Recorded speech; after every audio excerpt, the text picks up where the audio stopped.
What is going on, All Terrain Nation? Whether it be two-wheel drive, four-wheel drive, it does not matter what you drive because this is your All Terrain Nation, and I'm your host, David Boyd, alongside co-host Daniel Groders. And tonight, Danny, we got kind of a Canadian in. We got an international tonight, right? We've got Johnny's Cars. What, Johnny, say it right because I'm gonna mess it up, man.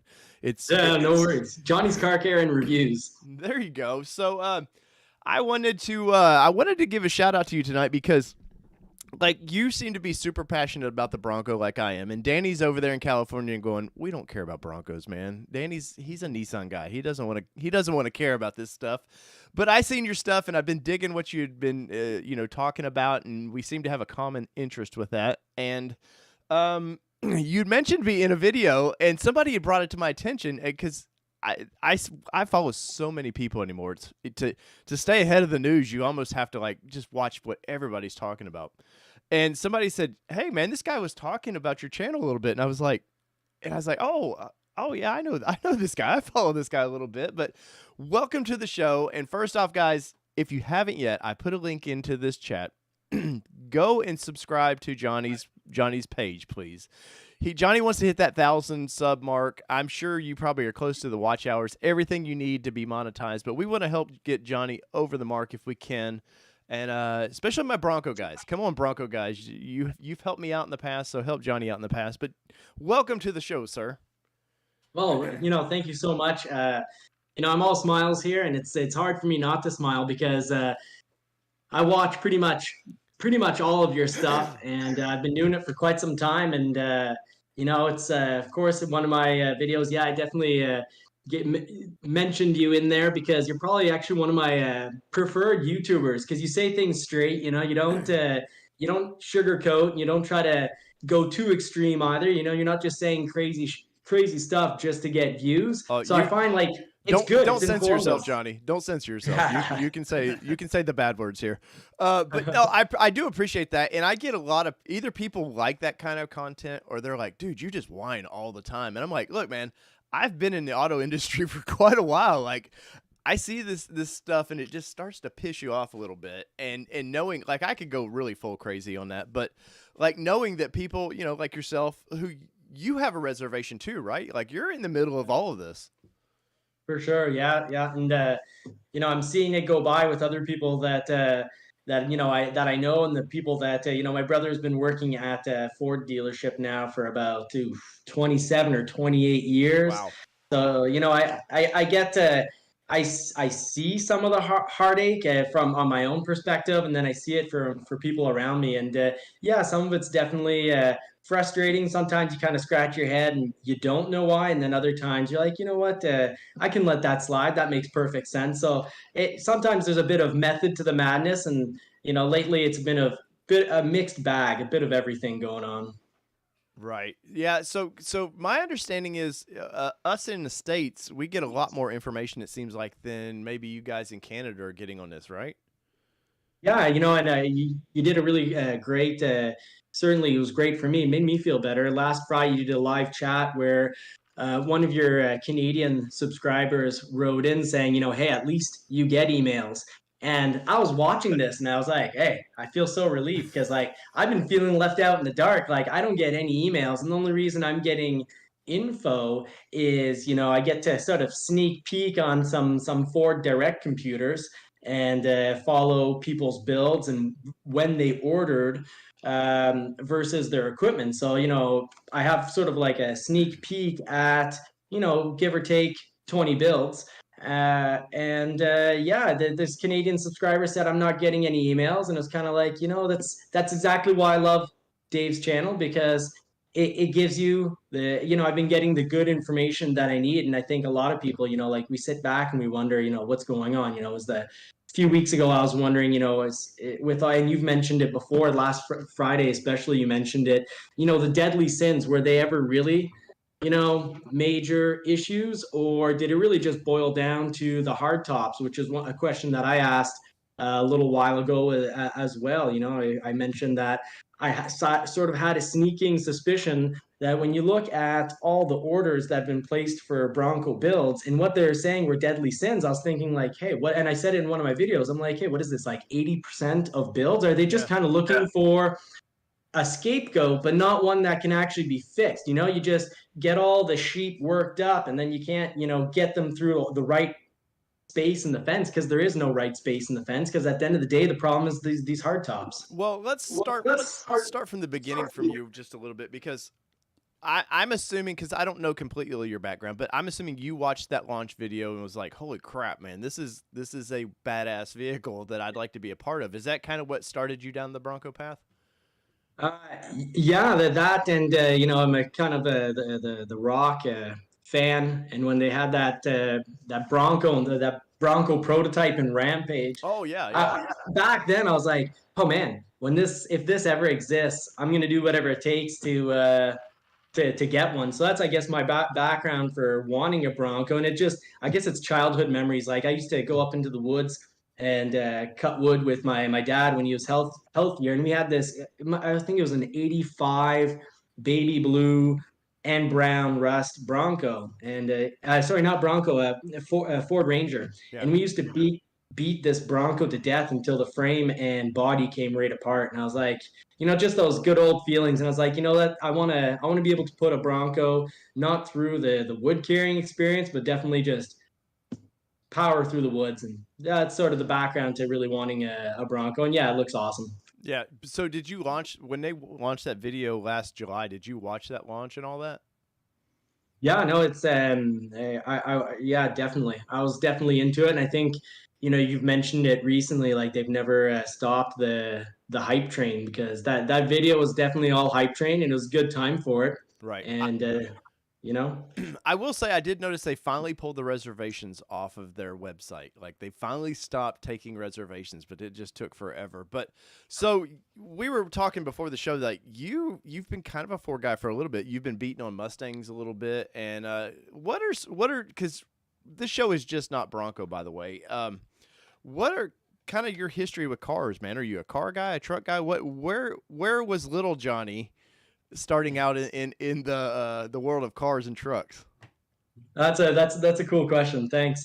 Yeah, well, my dad was taking me to car shows back when I was, 3, 4 years old. I was, one of those 80s babies that would be, left in a car on a hot day, and it wasn't a crime back then, but, we were happy because the car was cool. Right. So yeah, it started, I guess, when my parents used to put me to sleep in the back of these old muscle cars. My dad had Camaros. And then when I was older, when I was old enough to hold a chainsaw, so I guess in Canada that's about 12 years old, we were cutting wood and beating around in the mountains in an old Ford product.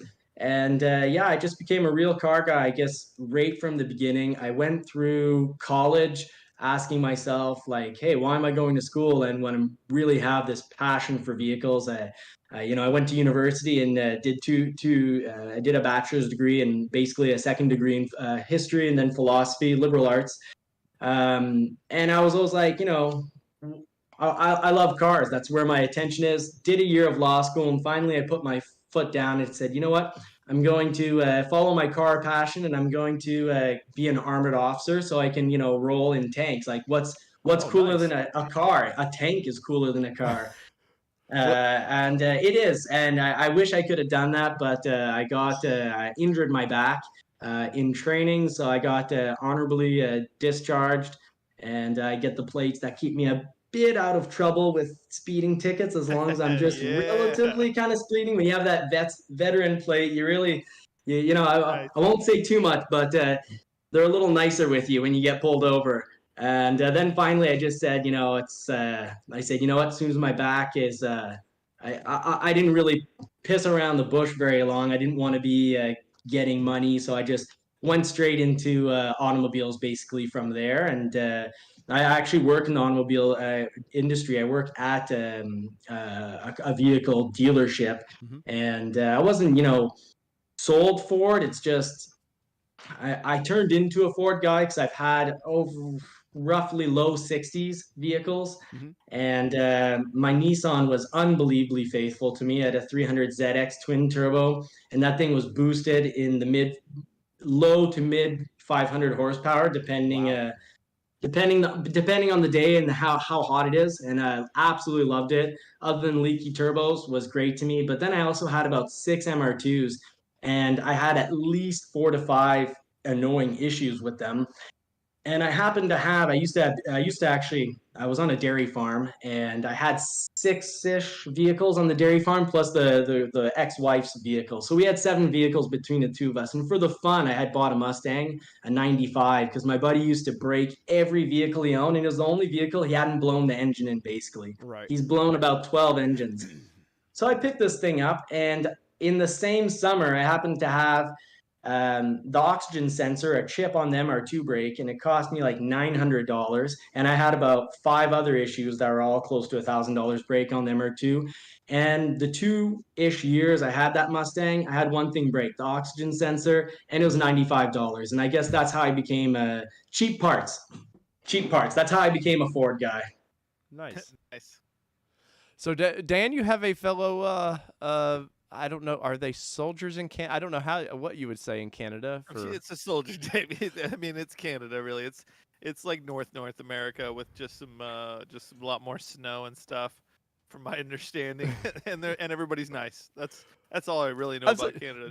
Does the Canadian military go into like conflicts and you're like just sorry? Because I have some Canadian friends and I hear sorry all the time. Kaboom! Sorry about that. Oh, I didn't mean to kill you. Sorry. Hey. But is it because everybody I know from Canada is so nice? Because I run a Nissan event, and we have Canadians that show up for my Nissan event, and I was talking to them, and they were truck drivers, so they were used to being in the States a lot. But this lady kept saying sorry, like everything. I was like, "You're just too nice. Like, stop it. Stop. We're hard asses here in America, and you just say, hey, piss off, and it's okay. We'll get it." That's wild because in Canada, truck drivers are tough Canadians. Like regular, like let's say your typical, I don't know, office jockey will be scared of a truck driver because they're the toughest or the tougher versions of our Canadians, that and farmers. Yeah. So yeah, I would have thought that your impression of Canadians would be like, hey, yeah, you're a tough bunch, but yeah, you saw our hardest bunch. So good thing you haven't seen any of our softies up here. Well. So this couple was from your area, but I have friends that are in Regina, and rhymes with fun, by the way. I keep being told that. But they like it. You're such a large country, and you forget like there's like completely different style of people up there. So I always love talking to people from Canada anyways, man. But seriously, you guys are so nice. It's crazy. Like if you would have came on here and been like, dude, your show effing sucks and blah blah blah, we would have been like, finally a feisty Canadian, man. Like I'm expecting you to like give me a 15-minute comedy set and it just kill right now. So anyways. So well, Go ahead.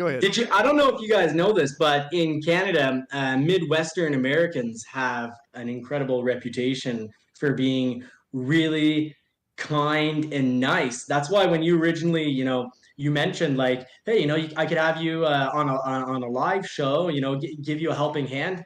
I was like, I thought right away, like, oh man, he must be Midwestern. Like he's definitely not from New York or something, which, is a crazy thought. Cause I'm sure people in New York are really nice, but it's just an impression we have in Canada that Midwesterns are just super nice.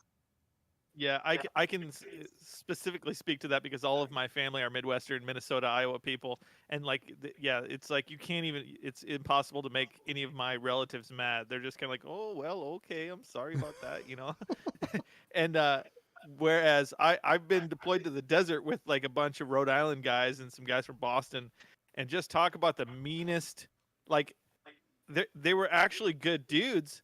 But yeah, man, they will bust your balls until you cry. If you don't have thick skin, you better watch yourself around those people. So there's definitely some stereotypes that fit in pretty well with all those guys. That's for sure. Well, our buddy there, Nissan's very own Kevin Monet is he's from Detroit. But Detroiters are completely different. You guys can be assholes at times. Let's be honest, man. Well, I married a Kevin Detroiter, is so the I know. nicest of them. Yes, no, Kevin is the nicest of them. I'll say that. That's for sure. that's right. I got to meet Kevin today in person. Oh, you did. And before you you, got Dave. to see the new Pathfinder, by the way, Dan. I got to see the brand new 2022 Pathfinder today, and it was pretty sweet. It is luxurious. Of course, he brought me out the old Platinum edition, which was pretty fresh. But yeah. Well, he's trying to get the channel back into Nissans a little bit, I think. So what Kevin's doing. So it's not Bronco talk all the time. But hey, Johnny, so Dave kind of said, hey, we're interviewing this guy. I wasn't 100% sure who we were even interviewing tonight. I was kind of just hopping in to say hi and see what this is all about. Why don't you just explain real quick, kind of like what your channel's about? Because obviously you're a YouTuber as well, like Dave, like myself. You want to give your channel kind of a little plug and what it's all about and what you do on there? Yeah, sure. Well, I feel that in saying that it's like you guys' channel, that's actually a huge compliment. So thank you very much, because I'm not at the same level of high tech as you guys, and you guys really do it quite well. I follow you guys, and I'm like, wow, I want to be like these guys. Oh, whoa! Let's slowly time but out. Let's surely. time out. You don't want to be like. You have no idea. This is all for show. It's all smoke and mirrors. Well, I don't know. The other night Dave said that he was drinking Coke Zero to replace his regular Scotch, and I was like, man, I almost feel like I don't have to edit out when I take a glass of Scotch now from my videos. I feel relieved. Afterwards, I'm trying to edit out. Tonight is margarita night, by the way. We still, for whatever reason, with the whole COVID thing, like they started allowing restaurants to allow you to take beverages home with you, and so we can just literally order a pitcher of margaritas now, and it's like, and then the state of Tennessee said, "Oh, we're not going to take that away for a couple years," and I'm like, "Oh yes, I'll order chips and margaritas." That's But so no, cool. And it makes, in most places in Europe, you can walk out of a restaurant or just right out of your pocket, pour yourself a glass of wine and enjoy the sights. Whereas in Canada, I used to live in a college town. I had a house in a college town. I wasn't going to school anymore, so I figured, hey, I'm not a college student anymore. I can have my beer and go to the grocery store with my beer in hand to buy more beer. And no, I got a ticket, and I was like, I'm not driving my car, thank God, but my plate won't get me out. Won't talk me out of this one. Yeah. I'm done. Yep. I'm gonna have to pay this $45. Yep. But back on track. Okay. Yeah, sorry. We have a tendency to roll down many alleys. Your channel. Tell me about it first off. And then sell everybody else can Danny just Danny listen. on a subscription, basically, is what he's saying. I mean, I subscribed, but why should I watch your channel, sir? Yeah, I'm gonna. Thank you for the question. I'm gonna have to work for that subscription that I got without earning it. So let me go ahead and I'll do that. I want to hit the bell, but I'm not quite at the bell part of your channel yet. Ooh. No, that's fair. So yeah, no, I guess really the goal of my channel is I definitely want to share some insider stuff. I created it really because back in January, before January, I was doing like a lot of car care stuff because what was really bothering me is I go in at work at night and I'd see people in the wash booth cleaning their car with these really horrible scratch mitts with sand in it. I said, what, I want to do a channel where I show people how to properly wash and wax their cars so they don't end up ruining their paint. And then from then recently back, I guess in December I started to see that there's a lot of misconceptions about the Bronco, which is a product I'm really excited about. I love how it looks. I actually got to put my hands on one recently, which I'll do a video coming up soon about my first impressions. But I was like, what, there's a lot of stuff out there that's accurate, and there's also some stuff that's inaccurate, and there's a lot of anxiety. I want to help people, cut through that anxiety, cut through the hype. And, when something's not right, point it out and say, this just isn't right. And at other times, point out the important stuff. Sometimes I get it wrong because there are differences between Canada and the US. So a while back, I didn't get into an argument, but in one of my episodes, I was mentioning that, you couldn't reserve a Bronco anymore. And this was back, I think this was in February. I said, hey, you know what, guys? You can't reserve a Bronco. And I was thinking, hey, this makes a lot of sense. We shouldn't be able to reserve Broncos anymore. They've got what back then they had 190,000 or so reservations, and we didn't know how many would officially turn into orders. Back then they had until mid or about the 19th of March, and then it got extended. And I'm like, hey, people are all confused about this, and they're not getting their facts straight. And I had people with the Mustang Mach E get told by major media sources on my end, and also I think it passed a little in the States that they're saying, hey, you can't get a Mustang Mach E anymore. They're completely sold out. And that was freaking crap. I was sitting here knowing that I had my personal dealership was able to dish out another 20-ish for the year in orders, and in inventory they had about 25 coming. So I'm like, how does my local dealership have basically 50-ish Mach-E's, and the major media sources are saying forget about it? And I had this one guy come in and he's like, oh, well, I bought something in the meantime, and I guess I'll order one this summer and I'll get it, sometime in 2022, because it's too bad. It doesn't make sense. We can't get any, and they're still promoting it. I'm like, dude, what are you talking about? Like, you can have that one right over there. And he's like, no, don't pull my leg. You're being mean. Like, and I'm like, no, I'm not going to apologize for this one. You can literally have that one over there. And then he was all upset. He had bought a car, and he's like, no, I can't. I just got a car.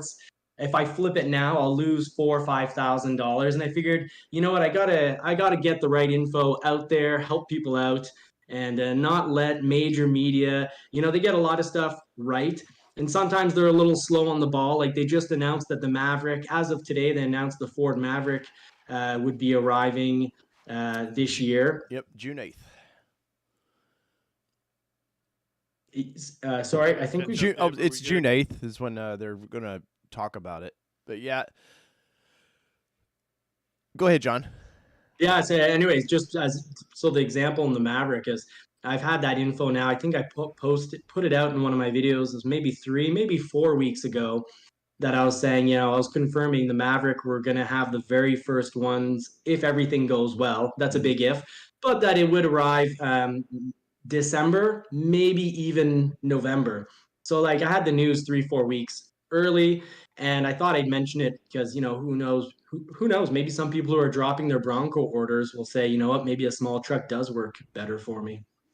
Well, if they're dropping a real Bronco for the Maverick, they've already got problems. They don't know vehicles, and the Maverick that's a whole nother cluster F there. Yeah. But yeah. Well, so I will say that. Hold on, Dave. I will say there are dumb people out there that have been buying vehicles waiting. Hey! I'm feeling attacked all of a sudden, man. Really dumb. They're just buying whatever they can, whatever the general populace is just going to go out and buy, waiting for their Broncos. So I will say this: I know 3 people that bought. Yeah, 3 people that bought Jeeps specifically, waiting for the Bronco. Oh yeah, just recently, which is, I mean, that kind of sucks for Bronco. Not saying that they're not going to eventually buy Broncos, but they're losing some people, that's for sure. Well, the biggest thing with that, Dan, is they and I say this all the time, they did such an amazing launch. Like I brought goosebumps to me when I watched this, and I've been a hardcore Nissan guy for a long time, and they did such an amazing job at that, and they've just effed it up ever since, man. Like and it comes down to the top issue. It's a hard top issue. That's the only thing holding this truck up. And instead of back in September, could have put the brakes on the how many orders they were taking in. No, they just I know what they wanted to do. Ford wanted to kind of stick it to Jeep a little bit and be like, look, man, these people want our product. They don't want your product. But guess what? Jeep keeps building them. They're on showroom floors. There's discounts with Jeeps right now, and Ford can't seem to get the Bronco out. And I think today I was reading some stuff about it that's really pissing Ford guy off, or Bronco guy especially, is the fact that, yes, you developed an EV truck that people will buy, but nobody's going to take that seriously right now. You launched the Mach-E. You've launched now, or about to launch the Maverick, and they launched the Bronco a year ago almost, and nobody can still get their hands on it. So it's Ford. If they would just be a little bit honest and be like, hey, this road was more difficult than we thought it was going to be. COVID kind of kicked our asses a little bit with it. I think people would have gave them some slack. They would have bought Jeep still. And the only reason I bought a Jeep right now was just because I wanted a fun summer vehicle right now, and knowing that I'm a day 3 order, and I wasn't going to see mine till probably November. And by that time, I don't want a 21. Johnny, where are you at on that? What day of reservation are you? Yeah, that's a great question. And, this kind of goes to why I keep putting out Bronco content. I got mine the 12th of February Okay. with no reservation. So basically, I did you could say my reservation and my order Mm-hmm. at the same time on the 12th of February. And unless the hard tops are an unbelievably in a bad situation, I'm going to get my Bronco this year, because it comes down to allotments, which on my channel, I had people writing down like, hey, you don't know what you're talking about. That's crazy. Of course, they'll serve all 120,000 or so reservation turned order people first. And I'm like, man, like they're not getting it. Ford wants to take care of their clientele, but they don't want to piss off every single dealer. And you've said it before. I've said it before, and I've been saying it since January. I've been saying dealers are going to get promised. They're going to get allotments. They're going to be promised a certain amount, and they have to, because otherwise, let's say Nevada, which has awesome off-roading, Texas, those 2 states probably could have filled up all 60,000 or close to 60,000 builds that they're going to do. And Ford's not going to allow Broncos to only exist in, one part of the country and then say, hey, sorry, Canada, go play hockey, and then, tell the rest of the United States to just, suck it up and deal with it. Well, all I'm going to say about, you just said hockey. All I'm going to say is, how many cups has the United States won versus Canada right now? I'm just going to. Oh, here we go. We've owned your sport, Johnny. We've owned your sport. No, I'm playing. Yeah. I'm playing. That's true though. I'm a Nashville Predators fan, man. We got close to a cup and then couldn't do anything else. So, but yeah, I think that ultimately with Bronco, man, it showed that people wanted more than Jeep. They wanted something that looked cool, and I trust me, my Jeep's in my driveway and it's fun and it's great. But if I had to choose, I think the Bronco's a better styling right now.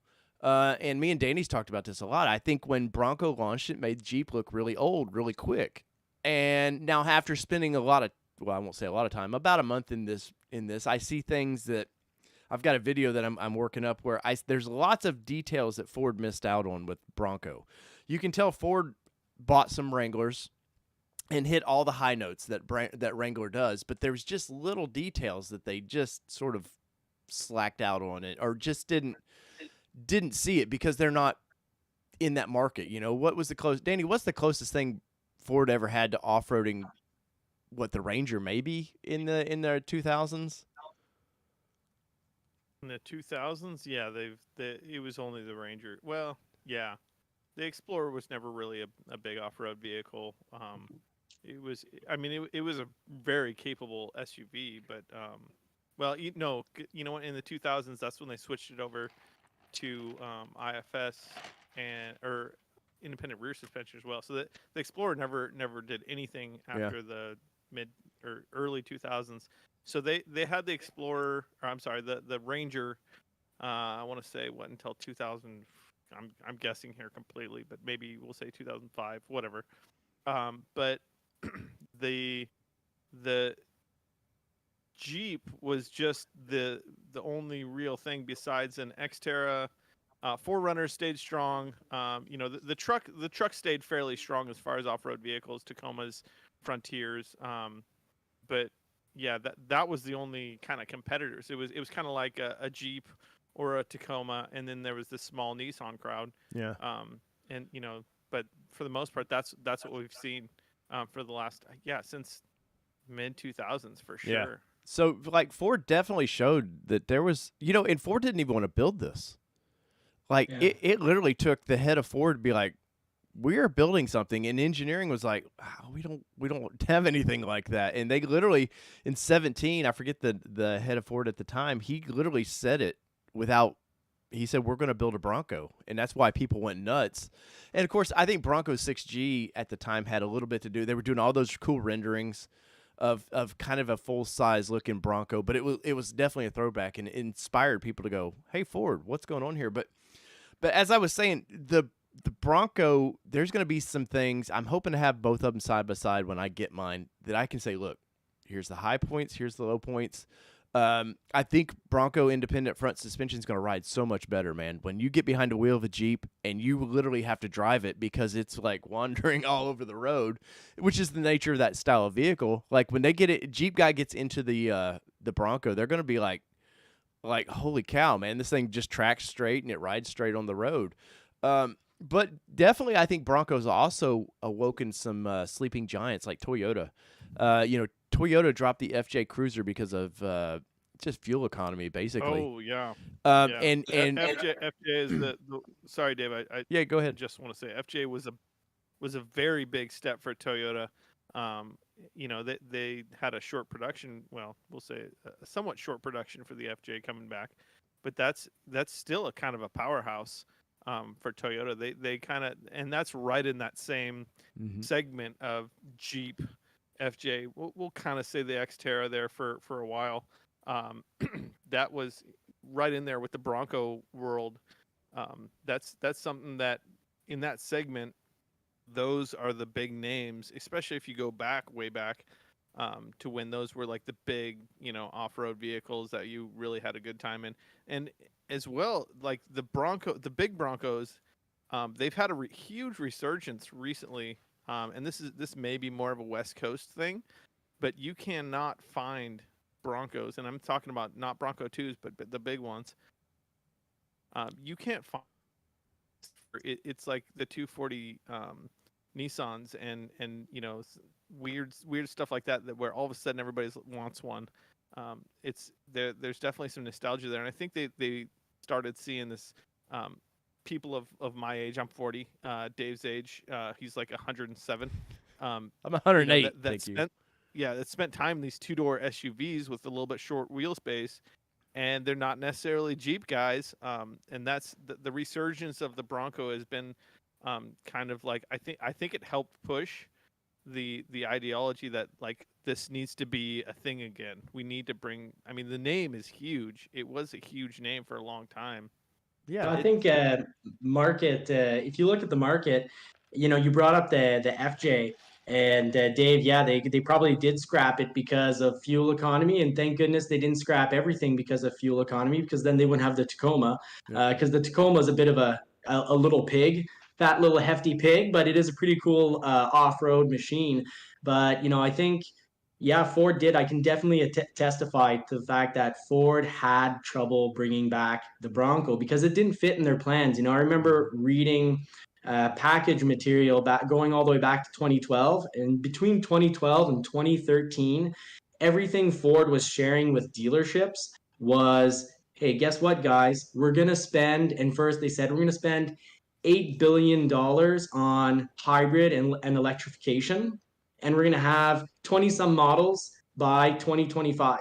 And originally their hybrid system was made with Toyota, and the 8 billion was originally supposed to be split. They approached Toyota and was like, "Hey Toyota, you pay 4 billion, we'll pay 4 billion." And Toyota was like, at the time, they're like, "No, we don't want to do that." So that kind of split apart, and then Ford officially announced they upped it, they upped the ante, and they said we're going to put $11 billion into electrification, and it's gone up since then. But the Bronco just didn't fit into that plan because back in 2014 you couldn't figure that, and who would have thought that the Bronco or Jeep FJ crowd could ever be happy and satisfied with a hybrid, an electrical unit in an off-road rig. But I think people are really getting turned on to the idea and realizing that an electric motor is perfect for off-roading because it gives you instant torque, and that's what you want when you're up on the rocks.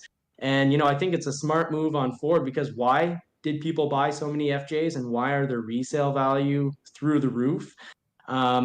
It's that it's reliable. And even though it was a pig on gas, it's reliable. And I think, like you said, Dave, in 2017, president or vice president, I can't remember, came out and said, yeah, you know what, we're going to do this, but it made sense because Ford probably figured we can make something, or they probably figured, we'll see if it's true, but they probably figured that they can make something that's like the FJ, reliable, but that they can also make it,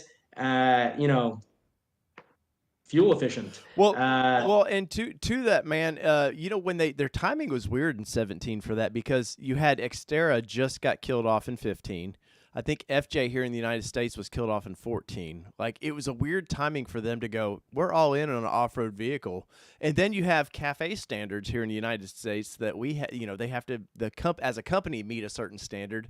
And this has to put a kink in that. But what helps is the fact that they're going to do electric vehicles, which kind of brings that average to where it needs to be. And a lot of people go, oh, why are these companies doing EVs? And it's so they can continue to make the profitable F-150s and stuff. That's the only, it keeps those, because, F-150 gets great gas mileage with the EcoBoost stuff, but it's never going to be a 40 miles per gallon vehicle like a little car is, and so therefore these companies have to have EV tech, and they've got to have hybrid tech. I think Tesla too, in a sense, scared Ford when they seen all these companies like Tesla and these little startups go and get these pre-orders, and it showed that, for one, it showed that you can get people to drop $100. When Tesla started doing that, that made all of them go, "Oh crap! These people will literally fund the development of this before we ever build it." Yeah, fund all the tooling and all the production. Yeah, for sure. But and now Ford's talking about doing an EV Bronco too, which I think they need to be able to actually build the gas version, and then we may work on the other problem. But what are some of the products out there out of all the brands that kind of excite you right now, man? You almost, yeah, Dave, you had me looking at Jeeps. I gotta admit it, and I kind of feel like I say that and I almost hate myself saying it because I hated myself buying it.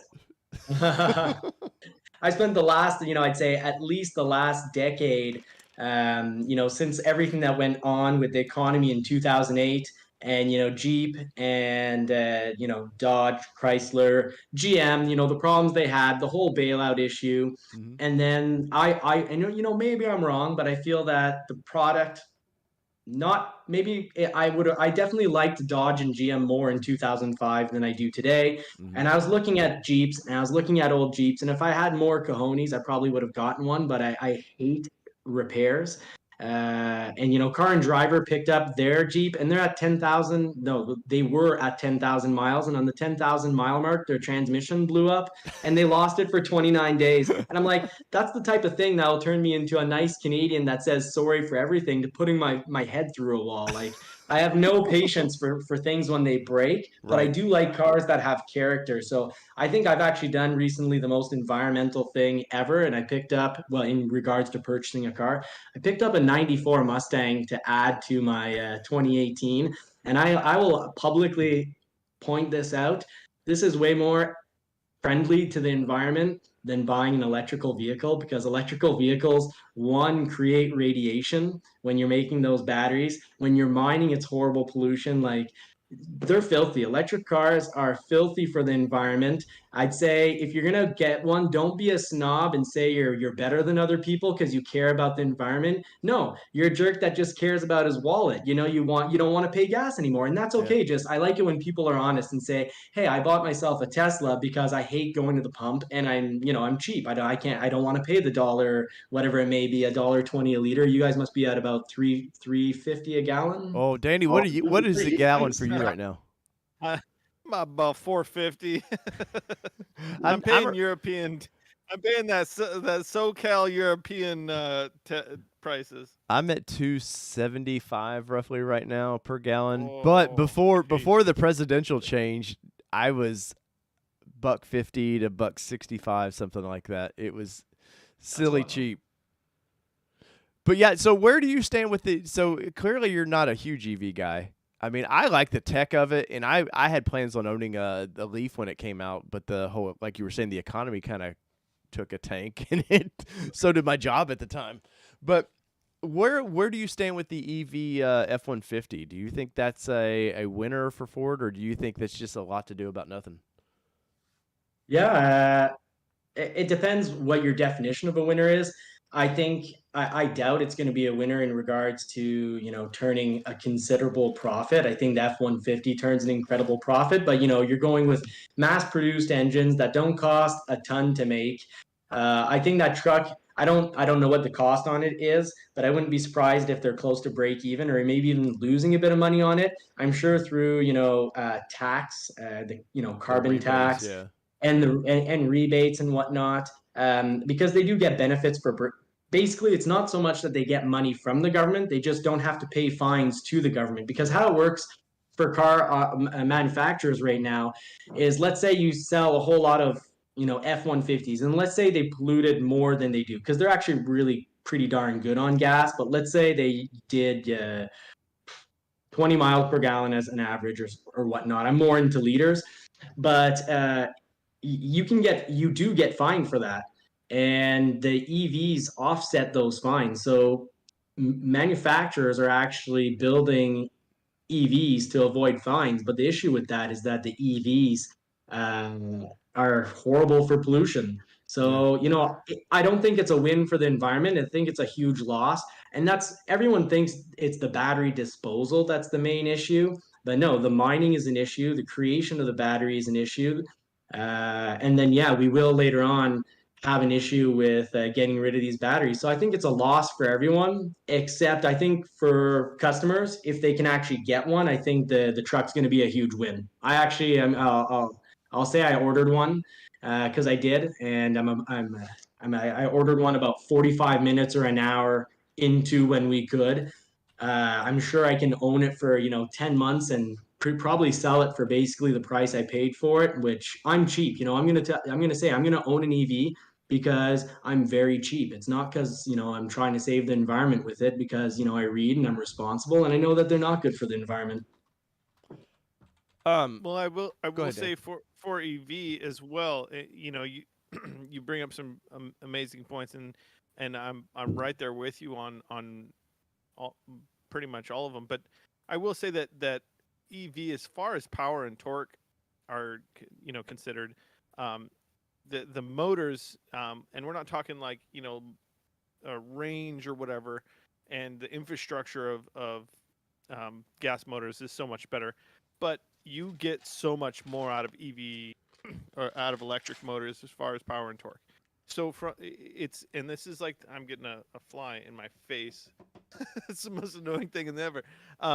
But like there is nothing like I've sat in a couple Teslas and gone around a couple corners. The battery sit in the very bottom, all the weight's in the bottom. The torque is on tap at all times. They're amazingly fast cars. You can go to YouTube and watch them smoke Ferraris all day and stuff like that. Electric motors are extremely, if we'll call it efficient when it comes to putting that power to wheels. So there's definitely something to be said there. And like you said earlier, don't be a snob about saving the environment. Just say you like electric cars. Like I'm Yeah. totally okay with that. Don't try and spoon feed me something about the environment when you're trying to tell me that like that's why you bought it. Like you sit in a Tesla, and Tesla pushed the boundaries big time with the amount of tech that they have in the cars. The whole like waterfall center dash with the 400-inch TV that you can play games at the steering wheel and stuff Right. like it's got some ridiculously fun, cool, and amazing tech in those cars, as well as the fact that they're really amazing performance machines when it comes down to it. So I see that fly, I Dan. He's may on the die tee. from He's on the tee. this fly. I'm a Smack him with the tee. where wait the Oh, T. he was. Oh, he was right behind you. I'm gonna get this. I'm gonna get this. This is a YouTube first. It has to be a YouTube first of swatting flies. All right. So if you see me freak out, oh, here he is. Oh, you Got him. Goal! Score! Ole, ole, ole, ole. Drink. Cheers, Dan. Ugh. I'm with you though. I think people hide from the fact that it's not a super. Where's the world's deposit of lithium? It's not in the most friendly places to get lithium. It's either in war zones or it's in China. And if as is, and this isn't really political, but it's a fact that China is taking over the world's economy, whether we like it or not. And they have no qualms about, like, if they want to price gouge you or price fix it, they will take care of that problem and they will price fix things. So it's a little scary when we're dependent on one of the worst environmental countries there are for environmental products. Yeah. But so what is going to happen with your channel, man? Obviously, you do quite a bit of Bronco content like I do. Are you strictly Ford? Because I see a lot of Ford talk. Is it what's the direction of your channel? Yeah, well, I want to provide material that people find useful Mhm. and interesting. And when I try to veer off, and I don't know if my subscribers all drive Fords or what it is, but like I started to review. I did a preview really of a Bentley Continental, Oh, I saw that. and yeah, and then like no one picked up on it, and I actually have footage of more filming where I did some filming in front of the vehicle, and proper walk around, and I'm like, you know what, I don't know if I'm gonna invest the 10 hours or so, 8 to 10 hours to build that video if that's not what people want to see. Yeah. The joy I get out of it is when someone leaves a post like, hey, I really liked the information you gave in that video, but if all it is crickets, it's so yeah, I guess most of my content is going to follow what people want. Heck, I'd love to review, some kick-ass cars that are expensive and try to figure out why they're so darn expensive. But if it's not what people want, then it's not what I'll be doing. Well, some of the problem too is like in especially YouTube. If you don't have access to a Lamborghini or something, and that you can go just drift it and just act stupid like you don't care about it, it's hard. Like, you work your ass off to get subscribers.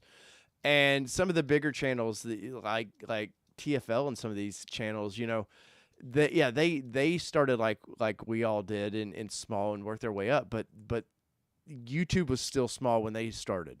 It wasn't like you didn't go. The way we all look at YouTube now is, I don't watch TV anymore. I usually watch YouTube or something like that. It's completely changed in the past 10 years. And I especially think COVID has really changed YouTube for kind of the better, other than the fact that if early on, if you mentioned the word COVID, they were going to flag it and like you were like spreading false news. But getting access to some of these vehicles is been I know for us a tough one. Of course, you're in the car business a little bit, so you have probably some access to some cooler things at times. But I know for us, I get hit by this week. I got hit up by GM, and I was talking to them about doing some press cars, and they're like, "Well, your channel is pretty specific to basically one style vehicle," and I'm like, for one, it's GM. They're not building anything fun, really. Like, there's no, and I hate to, other than the C8, there's nothing that would move the needle on my channel that they do. Colorado is way old. We're supposedly, I think 24 is when the new Colorado is going to hit. I've had a bunch of people, when I was looking for content vehicles, people were like, "Oh, do the ZR2 package." And it's like, nobody buys it. Like, you'll see them out there, but I'm not going to go off-road that vehicle. For me, like something like the Bronco or Jeep's more what I want. We were even looking at the new Nissan Frontier. That for a long time, me and Danny were talking about picking one of those up to kind of beat and piss on.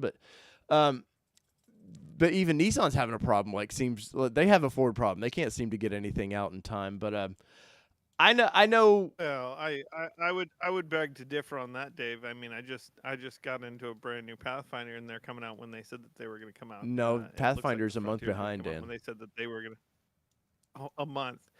Oh, okay, Dave. No, right, you're going down this path, Bronco boy. You're like 2 years behind on some car you ordered through the internet, and you're busting my chops about a month. I just drove one today, you son of a bitch. Where's your damn on Bronco, dingo, some bitch? Hey, where's your Xterra? get a new transmission, put it in there. There you go. But are there anything coming up though that you see that's kind of exciting, Johnny? Is there, Toyota, like I was saying earlier. So Toyota, there's deep rumors from connections at Toyota saying we're bringing an FJ Cruiser back. They're gonna. Rumors have it they're doing away with the Land Cruiser here in the United States and North America, but they're going to bring that name back. And I have a feeling they're going to do a small version, much like I said Nissan needs to do with the Xterra. I would rebrand it a Patrol and do a sport version, like a 2-door and a 4-door, and sell the piss out of the things, man. What do you think the chances are that they'll Blazer it? What, that GM will do a Blazer? A real Blazer? No, that I mean that Toyota will kind of do like they'll Blazer it. They'll bring back the FJ, but it'll be so bad that you're like, what are you talking about? What's a Blazer? And then it's like, it's I could have seen that happening maybe 4 years ago, when everything was going CUV. Well, maybe even 7 years ago, or a few years after they killed the FJ. I think now with the Bronco coming out, it's kind of up the game. I think, obviously the COVID's killed the whole production thing, and it's caused a big hiccup in all the manufacturing across the board.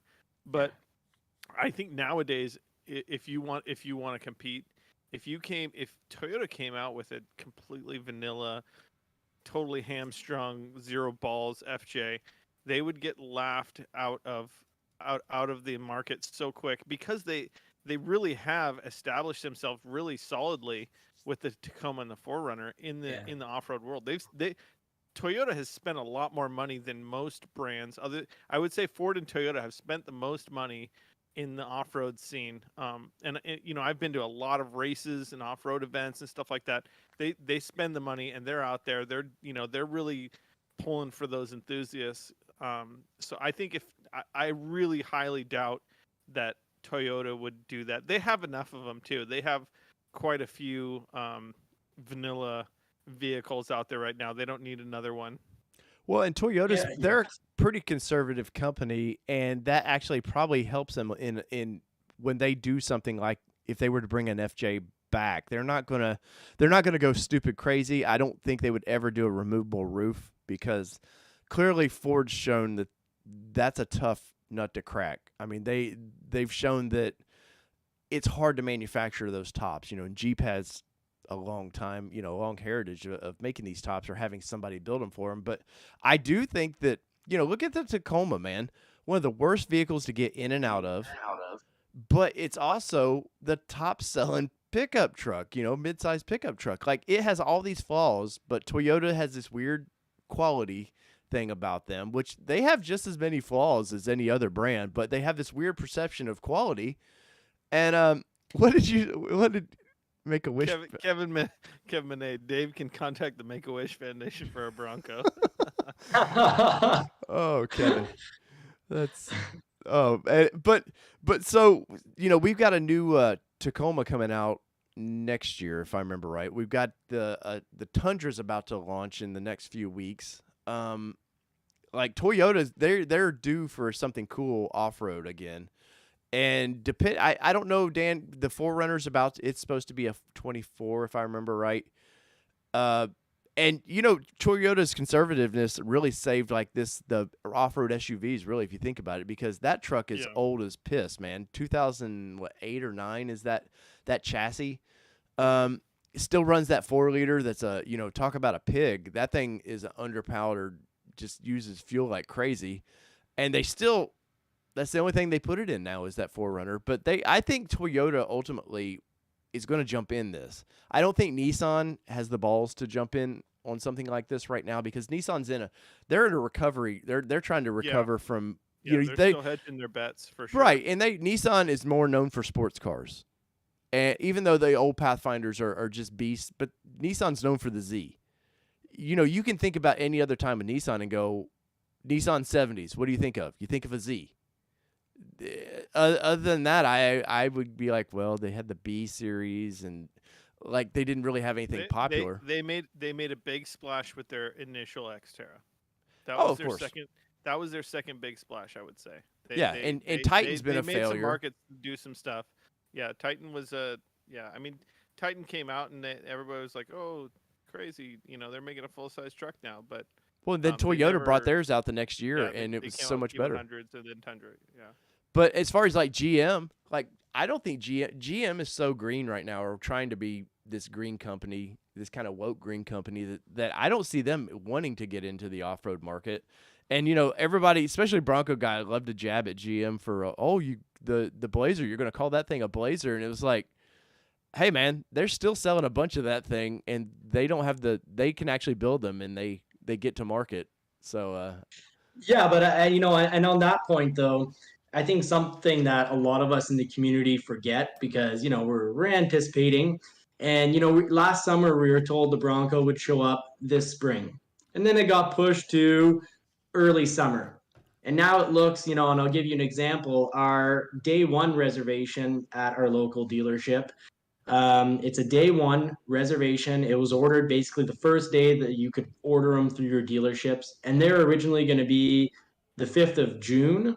And now it is it was either the 5th or 6th of June, and now it's going to be the 5th of July. So it's been pushed back 4 weeks. So, something we do forget though is that while this has been pushed back, at least locally, if I go into a Dodge dealership and I want to order a Dodge truck, I'm going to wait. They're telling customers what my customer told me. He's like, hey, my neighbor owns a delership. It's this guy here. You must know him. I'm like, yeah, of course I know him. And he's like, well, he told me, he's like, hey, your Ram, order one now so you can get it next summer. And whether that's 10 months or 12 months, that is basically a year. Yeah. I did the review on my kind of quick impressions of that Super Duty, and that guy ordered it a year ago and just now got it. And Yeah, Dave, I drove by the Toyota Truck Center, and this is down here in Southern California where we get big dealerships. We get a lot of vehicles down here in big metropolis areas. Mhm. There was not a single Toyota truck on the entire dealership lot. I almost took a picture and sent it to you, but we drove by too quick. Me and my buddy slowed down, and our eyes were like this big. I've never seen that dealership with zero trucks. There was no new vehicles. All they were doing was service. There was no new vehicles on that entire truck lot, and it's a Toyota dealership, but it was a Toyota Truck Center. Yeah. And they're just lined with trucks. A couple of used and mostly new stuff. It was mind blowing. I've never seen something like that. And then a bunch of other dealerships, like you were saying, where they have mostly used cars out on their front lot. Well, and so why do Jeeps have them? Well, and that's they do, but they don't. So when I was reading the tea leaves when I bought my Gladiator, I've been watching for weeks my Jeep dealerships dwindling of vehicles, and they weren't coming back. And I drove by this today, and they have 4 Gladiators left. And I did a video 3 weeks ago or whatever it was, and I think they had like 15 Gladiators sitting there. Like they don't have anything anymore. And part of my thing with buying a Gladiator was I think in 6 months, if my Bronco happens to hit in 6 months, whatever, I think I can sell it to the dealership and not lose a penny on the thing. I really do, because I think we're just at the beginning of now you're about to see new lots with nothing on them. Like they're going to have a couple things that kind of people don't want. But my Dodge Jeep dealership right now is full, of Tacomas and Frontiers, and like they have rows of them because they're preparing to not have anything new. And I really do think by the end of summer, it's going to be a wasteland of finding a vehicle you want new. I agree. And I just saw a commercial, and sorry to bring up Nissan again, but it's part of the deal. You get what you get when Groot comes on the show. But they're offering 20% over Kelly Blue Book on your used Nissan truck, which is usually you get 60% below Kelly Blue Book right on trade-in value. So yeah, that's pretty wild. That is wild. Thank you, Kevin, for that super chat, man. It says for a 6-pack of Molson, not the American version. Thanks, Johnny. I've subscribed to your channel. Right on. Thank you very much. I really appreciate it. I need the help, and to make in regards to your comment about Kelly Blue Book values, it's crazy because here in Canada, your need for vehicles has made things unbelievable for trucks, not trucks that are made in Mexico. So most Dodge Rams, we can't export them, so their prices didn't really go up very much. But I'll give you an example. Back in December, a truck that was worth 30 in April was worth 33. So not only did it not depreciate by 2 or 3,000, it went up by 3,000. And now it's worth 35. Trucks that got evaluated in 2019 are worth more now.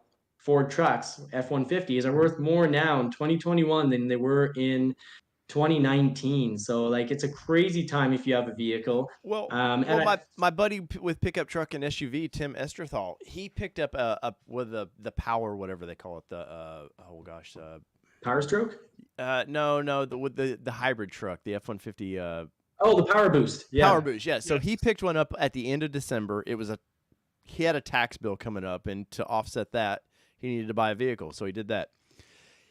And he had Ford. He was coming down the wire. He had Ford execs pushing to find him a vehicle on the lots so he could buy it. Well, he got it, and me and him were talking, and he was like, "I think I can own this for 6 months and sell it for more than I paid for it." Yeah. And that's what got me to thinking about, okay, and for Jeep, like Wrangler is king. The Bronco or the Gladiator is kind of second tier. Jeep was still throwing money at it, to sell them. Versus Wrangler, they're not throwing any money at it. But I really do think that in 6 months, 8 months, there's going to be such a demand for these things. And I think that's part of Bronco guy. Like, everybody's worried about getting their price. Oh, I need my price fixed. They're all worried about if I don't get a 21, they're not going to up these things. They always up them about $300. I don't know what they're worried about. Bronco guys worried about, like, they're about to drop $10,000 upcharge on these things. But Ford's still they created a retail price on it, and they're not upcharged. They're not going to go, okay, now we're going to charge double. If you have your reservation and you have your order, your dealership is fixed to the price that you signed an offer on, and like you said, the MSRP, the retail price, is not going to go up by very much. Ford has even promised that people that have 2021s that go into 2022s that they'll get their 2021 price. So big whoop, your price doesn't go up by $300 to $500 to maybe $600. But no, what's really going up is the used market. There's a Lariat at my local dealership. It's a 2019 with like must be 40,000 miles. It's 66,000 kilometers, and that thing is 83,900 as a 2019. And the brand new version, specced out. I did it just for the fun. I specced it out, but I think from my recollection, it was 85 or 86. It was like Wow. 3,000 more. It's insane. Yeah. Well, and I know, Dan, like you're looking for something right now. You're for the family cruiser kind of thing, and you're having a nightmare to find, right? Yeah, I was. Well, yeah, there was the Kia Telluride. We looked at that. They were charging $5,000 extra above sticker, and it's not like it's some kind of like wild car that it's not like some even like it's a Kia. It's a freaking Kia. It's a freaking Kia. Come on. Exactly.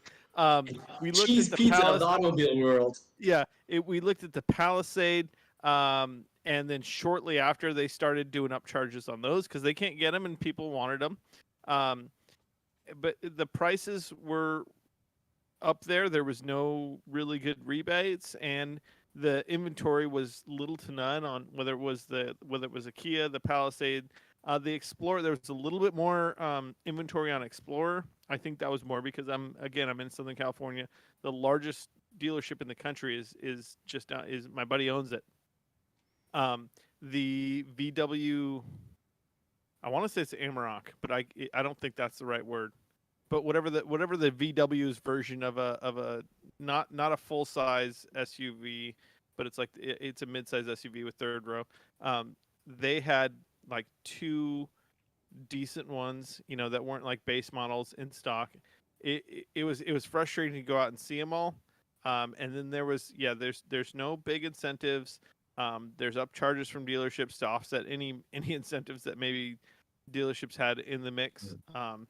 And so it was exciting because I saw the brand new 2022 Pathfinder today, which was really cool. That was Kevin Monet. He does training on Nissan new Nissan vehicles. That's one of the guys that was just saying he subscribed to you. Super cool guy. He drove his brand new Pathfinder up, and I did a little video on it. It should be dropping on the Nissan Nation Productions channel. But I got in that it's a brilliant vehicle. It's a great vehicle, and sounds like they're going to be pushing them out to dealers mid to late summer.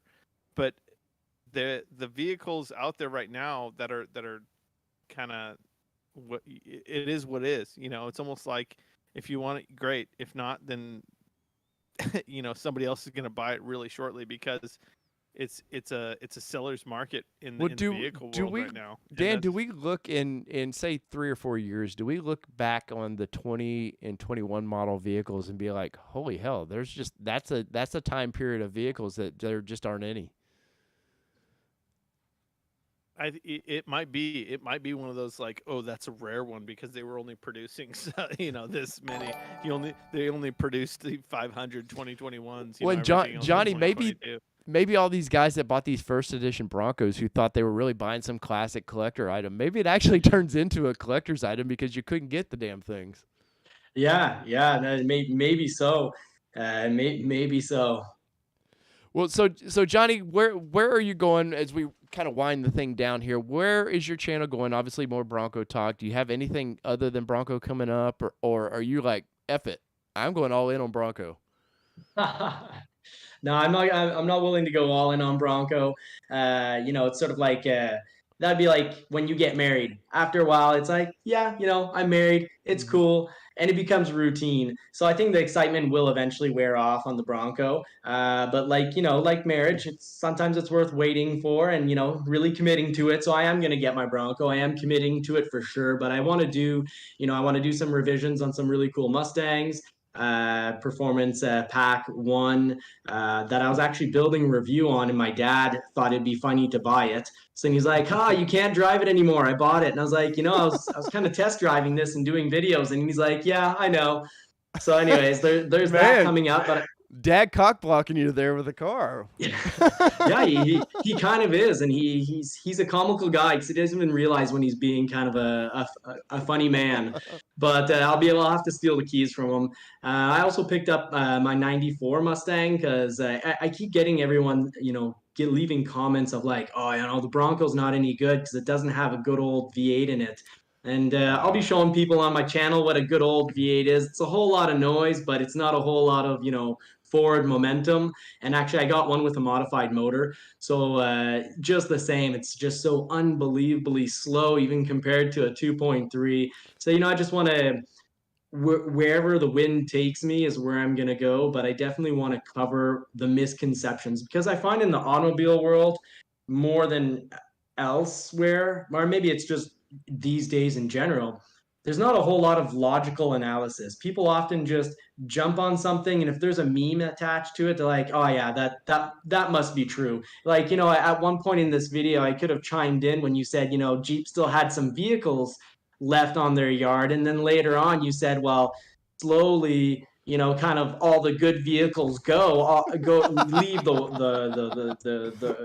the parking lots. I couldn't stop but thinking, well, if I follow that logic, and I was just like, you're a standard mean guy, I'd probably point out, well, maybe those Jeeps were there, and because all the other good vehicles had to go first, like those F-150s and those Nissans. Yeah. So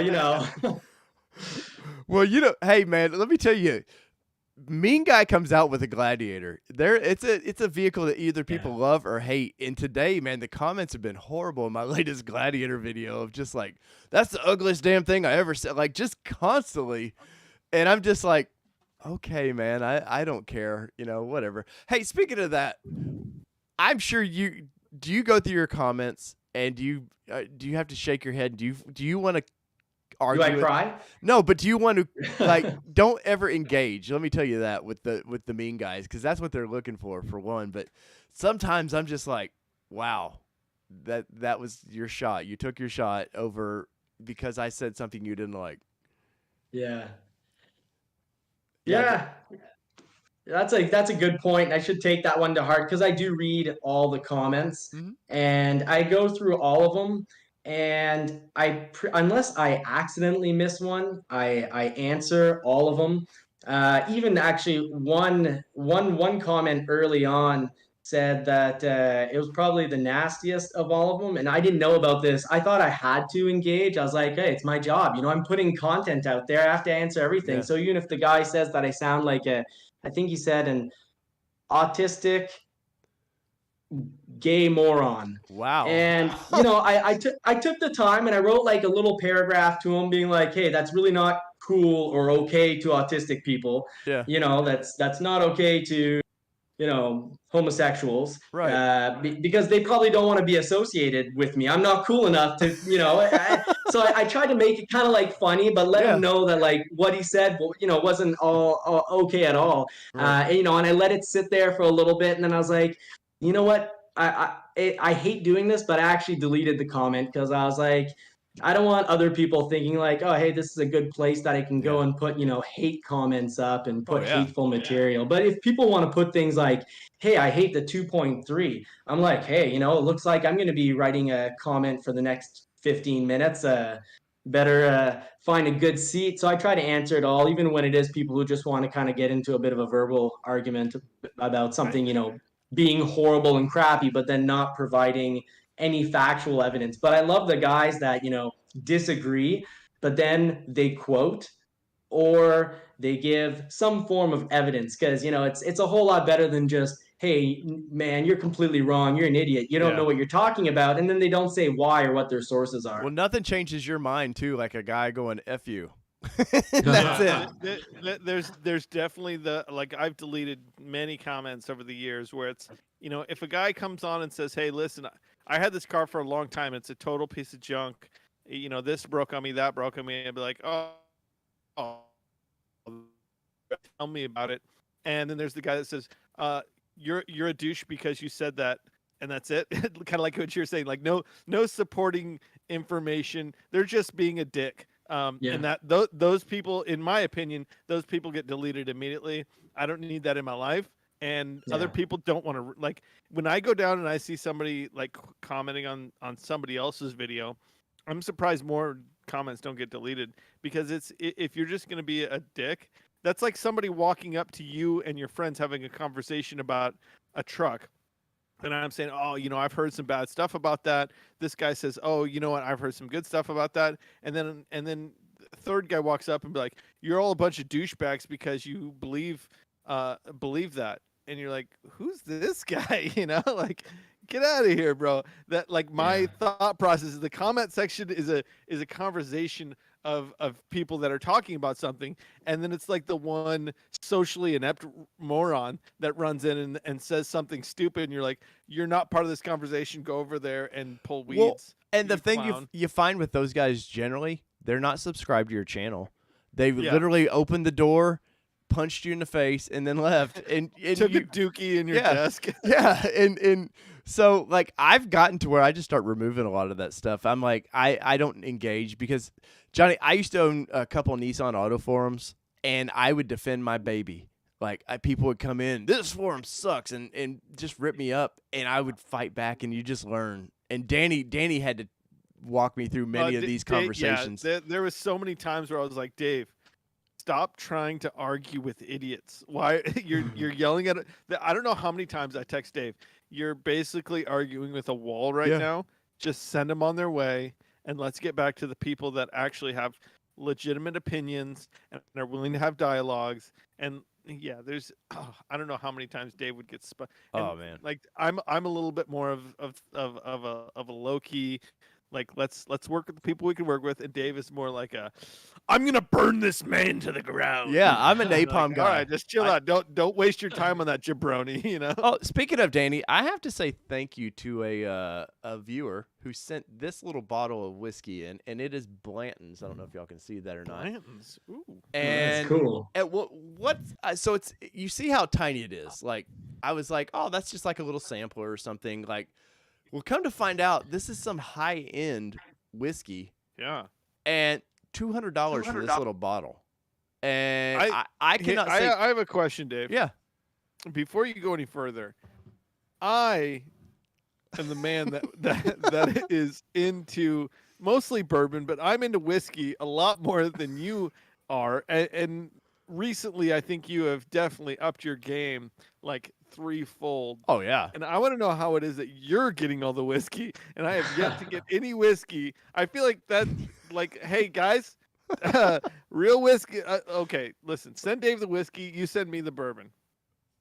But anyway, so yeah, so this little bottle, he sent me this, and oh, where'd it go? I moved it somewhere. But a Cincinnati Bengals hat because he knew he was from Kentucky. Oh, that's what I'm talking about. But I was like, I'm curious about this Blanton's, and I literally my mouth dropped when it was like, yeah, $200 for this little thing, and I was like, holy hell, man! But Have you tasted it yet? of course I've tasted it, man. Is it delicious? It's not too bad. I've had better and I've had a lot worse, but I will definitely this bottle will be gone. I can guarantee you that. But I wanted to give a shout out for that and say thank you. I mean, I'm not encouraging people to want to send me things, but definitely thank you on that. So Johnny, do you have the watch hours? That's the biggest thing right now. Do you have the watch hours to hit for YouTube? Yeah, I think He's probably got, do you have it up now? Because you're a real YouTuber if you have your analytics up while we're talking. yeah, it's open on another page, so I just have to switch it because I have the phone. I like to look through that on my phone. Like the last 28 days, I'm at 39.4 thousand views, but for watch hours, I'm at hold on here. Watch time, hours, 3.8 sorry. Oh. That K was throwing me off. You Right. could taste it. So you were definitely there, guys. So I'm encouraging all of our viewers to go subscribe. Help Johnny. You guys have always helped me and Danny out when we've needed subscribers to cross the marks on our channels. You guys have always been there for us. I'm not that my word means anything. I'm a guy that clearly, likes whiskey, so I don't know what that, my word means. But go subscribe to Johnny's channel. Help Johnny get over that hump, man. Believe it or not, these little channels, for one, you put your heart and soul in these things. And Yeah. I may not be the best editor ever, or Johnny may not be, or he may excel at something I don't. But I might be one of the worst editors ever. I'm definitely let's not put me in the maybe not one of the best. I'm definitely in the middle to low. But the fact that you like whiskey and bourbon, that actually ups your credibility. You're not one of these snob guys who's like, oh, I drink scotch. And you're like, oh yeah, what kind of scotch do you like? And they just name whatever bottle they remember that was expensive at the store. Like people that like bourbon and whiskey are real hard liquor drinkers, because it's crazy. You buy, like, let's say a bottle of like Elijah Craig. You buy a $40 bottle of bourbon or whiskey, and you're going to have the time you'd have out of $120 or $140 a bottle of scotch, but you have more money left to buy more bottles. And that's the type of math that I like to go over with on my channel. And it's like with the whole comments, I really appreciate you guys, unbelievably appreciate you guys helping me out. And it's really cool because, a huge piece of advice you've given me tonight is I've had some weeks where I'm like, wow, I answered comments for what must have been 5 or 6 hours. I really wanted to put out performance Mustang GT Performance Pack 1 video where I test drove it. I put the pedal to the metal, gave her a bit of gas.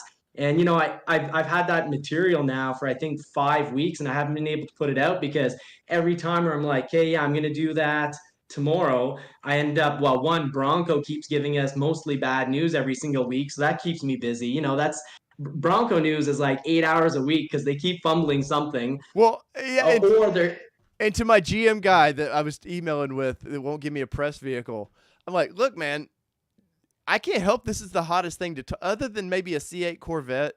It's about a new car. It's the hottest thing to talk about. Nothing other the hottest thing right now is the Ford Lightning, just because it caused Ford's stock to explode. Yeah. Because Biden drove it around for like 5 seconds. But yeah, Dave, like nothing extremely exciting is going on for the last. I think the Bronco was probably the most exciting thing I've seen recently in the automotive world. Yeah, and I don't think you were surprised when I bought one or ordered one, right? No, absolutely not. When you said, because Dave was on the Frontier train, he was on the Frontier train waiting for it to come out, and when I saw the Bronco, I mean, I'm completely not in the market for a Bronco, and I was tempted. I mean, I have an extremely capable off-road vehicle, and I need a tow vehicle, and I was like, man, dude, I want a Bronco so bad because I was a Ford Ranger guy for a long. I had like 5 of them. Oh, geez, wow. Yeah, no, nothing's been as exciting for the market as the Bronco.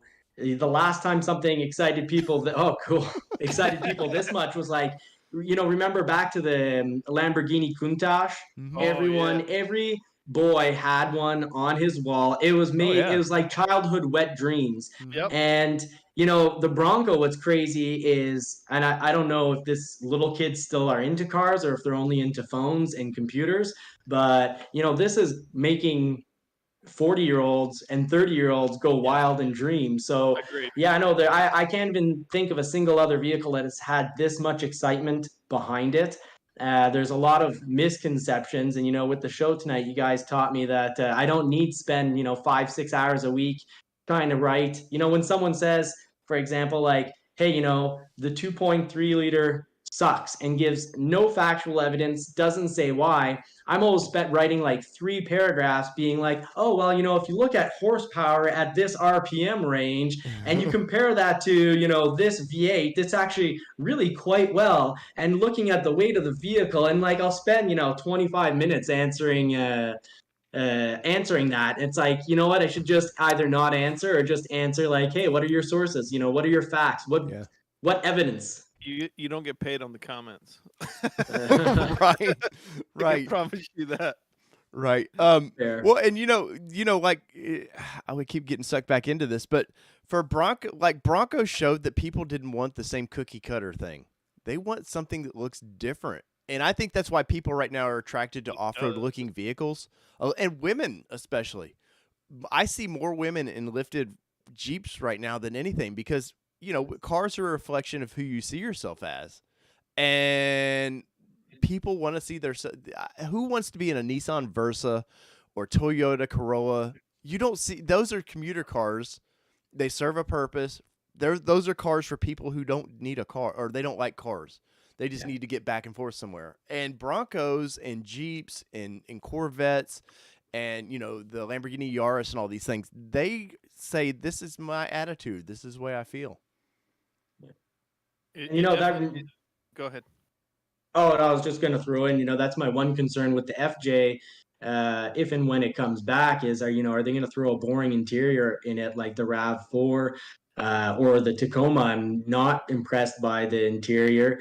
And will they go with classic styling, which is questionable, or will they go with their too excessively extreme? Because, you look at a Toyota Camry or a Yaris or a RAV4, those went from having unbelievably boring styling, Lexus as well. And then, a lot of people will turn around and say, hey, a lot of 60-year-olds will turn around and say, hey, the Lexus, I don't like it anymore because it looks like this, origami, Japanese ninja stuff. Yeah. Yeah. Well, there was, I would say it was it Toyota or Honda? Maybe it was Honda. I mean, with the Civic, they started getting real wild with all the like the kind of like the fake arrow and stuff. Don't get me wrong, a part of me really likes like the Civic RS and like all the wild giant fake vents and all the stuff on it. Part of me says, sweet, bro. It's sick. And an Civic RS is actually a pretty fast and wild kind of fun vehicle. But at the same time, it's like, just temper that a smidge. It's still a Honda Civic. Especially when they do it with vehicles that they're really not any, there's really no performance at all to them. And they're just made to look like they perform. And a Civic can't have more lines on it than a Lamborghini, and I think it does. I haven't counted them, but I'm pretty sure if we count them, there's probably twice as many cut lines. Yes. Yeah, that is definitely true. Exactly. Yeah, man. Like the Civic now is like a geometry teacher's wet wet fantasy of like things to look at and Yes. shapes. Like, do you know your geometry teacher by what car he drives? And it's a Civic right now. Well, Johnny, it's been awesome to have you on the show tonight. Danny, hopefully you've enjoyed this. Danny came in this completely blind. Absolutely. Yeah, Johnny, like seriously, you can see people in the industry, and we've talked to so many people up until now, all over, all different walks of life and automotive. I mean, we talk to car guys, and that's all we do. But it's really good to see somebody who's plugged in, who is actually thinking about all the different aspects of what goes into, whether it's production or design or I mean, I can tell you're a motorhead after a short conversation with you, and that's who we like to talk to. I'm stoked that you were able to come on here, that we were having a chat. You obviously have some really well thought out thoughts on all that is automotive industry, whether it's an old used 300 twin turbo that you used to own, or a fresh new vehicle that's coming off the line. So I'm stoked that you hopped on, and I'm stoked that I was able to chat with you. And I say stoked a lot, so I'm going to just go ahead and drink, and everybody else should say stoked and drink with me. Well, the only time I'm really stoked that you said all that. That was really flattering, and I'm stoked to be on the show. Thank you so much for having me on. It was really cool hanging out with you guys. Of course, man, and we'll definitely have you on down the road really, really soon or again too. Let me look at I want to look at the comments real quick. Devin, what is going on? Devin is drinking some whiskey on the rocks. I guess Chris D was drinking 2-bitch bourbon from Nevada. Yeah, I don't know what that is, but I don't think I've tasted 2-bitch bourbon, but it sounds delicious. But for that, I will say cheers. So good. But Devin, I am drinking, if you're just tuning in, it's a Blanton's. That, and I'm out of margarita, damn it. Let's see what else we got. Frank B, I normally I announce all these people. Kevin GR, what is going on? He says the Gladiator only gets worse when you take the top off. I would disagree, sir. I actually was riding around with the top off the other day, and I loved it. I will say this, Danny, you forget how much you use side mirrors, and this is something the Bronco has that Jeep will copy. I guarantee you this. Those built-in mirrors. You don't realize till you take the doors off, and you're like, oh, I'll order mirrors for this down the road. Till you go driving down the highway and you're like wanting to change lanes and you're like, oh shit. You're turning your head like, oh, is there cars around me? You forget like, oh, I need mirrors on these things. But I will say the top off on the thing I've enjoyed it. Yes, the truck looks a little long. And I did a video this week where I finally got rid of those stupid white letters that Jeep put on the side of these things. It looks so much better, but Danny, my discount tire guy was like, 35s will fit on that thing with no lift. And it got me thinking, I've got a few more things that I need to cover on this vehicle in its factory form. But I think after that, by my Nissan event time in September, it's going to be rolling on at least 35s, man. I'm pretty set on that. All right. I'd be interested to see how that power works when you bump up the size a little bit, see if it still holds its girth. Hey, I will also say this thing is one of the more quiet vehicles I've ever driven. What? It sounds crazy. Not going down the highway. You do get a little wind noise and stuff. And Johnny, get ready for that with the Bronco, because with my time in the Bronco, you could definitely hear some wind around the window jams and stuff. But no, when you're at a light, it's got the stupid auto start function that I just hate. But sometimes I'm like, did this thing shut off?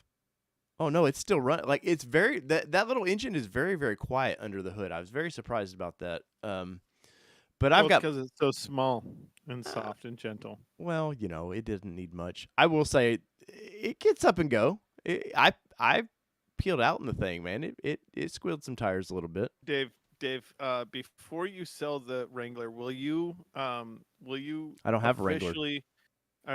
Whatever it is, it's a Jeep, so they're all Wranglers in my opinion. Will you officially on the show promise to do a smoky burnout before you sell it?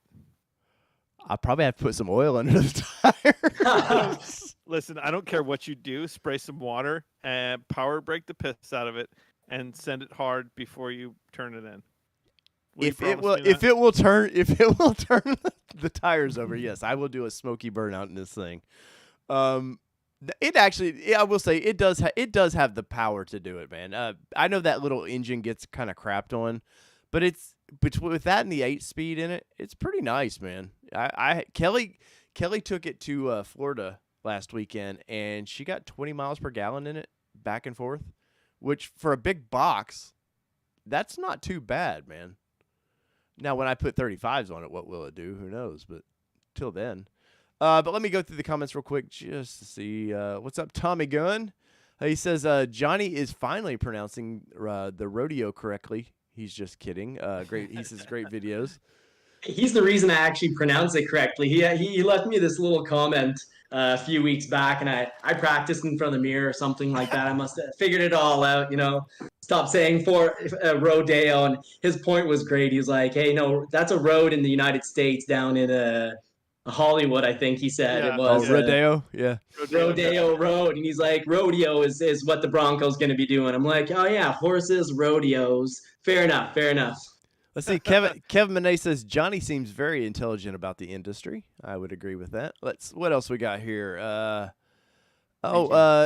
Dr. Simple Beauty 300. For one, I want to say hi, Dr. Simple. You've always commented on my stuff, and I do appreciate that.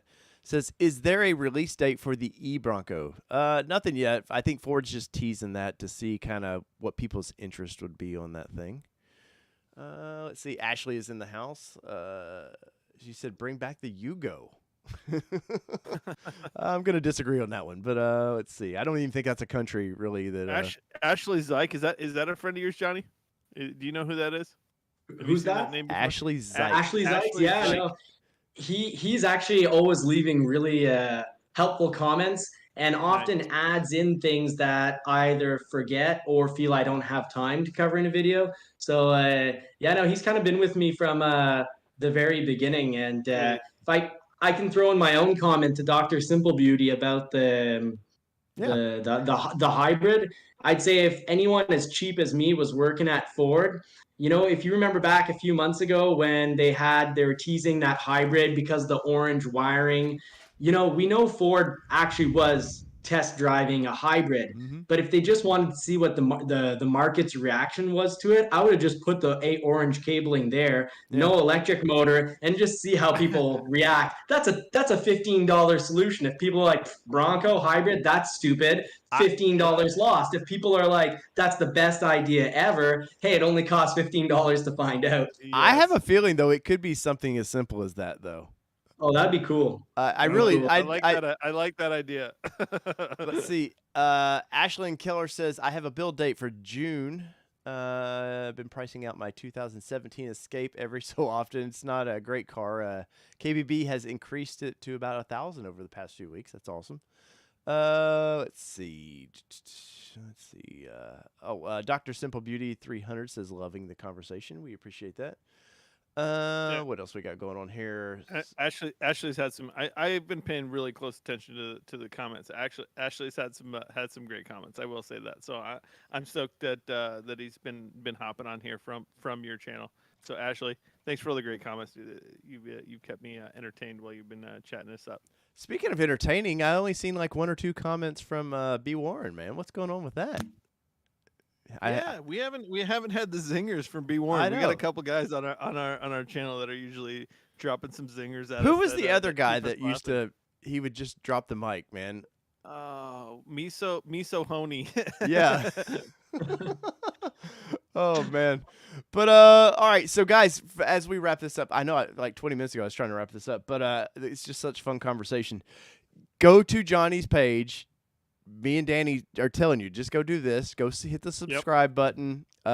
Ring the bell at your own, your leisure. But I'm gonna say ring the bell for fun takes on it. Me and Johnny don't always agree on everything, but we kind of are down the same path of we're grumpy men about the Bronco, or that's what people in the comments say. But for me, I'm a journalist. I cover this stuff, man. So I have a Danny too. Like we've covered a lot of press events and stuff. It's not like. If I'm Grumpy Bear, it's because I know they're dicking around. But go to Johnny's page, hit the like or the sub button. Like his videos too, because believe it or not, when you smash the like button, it just tells YouTube, oh, there's this, you like Bronco content. Well, there's another guy over here you may like. And I'm very much about helping little content creators such as ourselves. Like, we're not a big show by any means, but you know, that's the only way we're all going to get better and bigger is if we just keep helping each other. So Johnny, we appreciate you being on the show tonight, and all the success to you, man. I really do want to see you. I've watched your show like jump night and day. Your production's so much better. You know, my early videos. If you saw my other channel, the Nissan channel, the edits were horrible, just horrible. Like this channel benefited from that channel because I didn't know what the hell I was doing. But that was like a training wheels. I'm gonna find that channel now. Yeah, Nissan Nation on the hunt tonight. Well, I'm still running that channel. It's Nissan Nation Productions. And yeah, I'm going to be probably dropping the new Nissan Pathfinder video probably tomorrow or the day after. Don't lie, Dan. Dan, it's like 3 weeks from now. Danny has a slow. I already got 75% edit. Wow. Pretty good. It's pretty good. Good for you. Anyway, so guys, that is our show tonight. Hopefully you guys like it. Once again, go subscribe. Go over to Danny's channel, DeGroot X. Go subscribe to his personal channel. Johnny, are you on social media at all?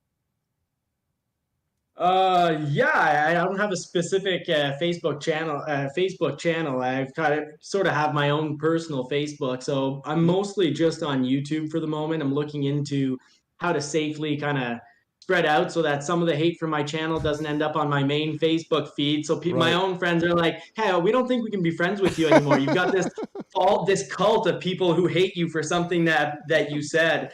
But it's actually, you guys, it's been my pleasure and my honor to be on this channel with you guys. Love your content. So really cool that you had me on. Well, guys, from all things two-wheel drive, four-wheel drive, you know the drill. It does not matter what you drive because this is your all-terrain nation. And Johnny, what are we? Does he remember? What are we? Yeah. Danny knows. Thursday night? No, Danny knows. What are we, Dan? We are out. Peace, everybody. Love y'all. Yeah. Cool.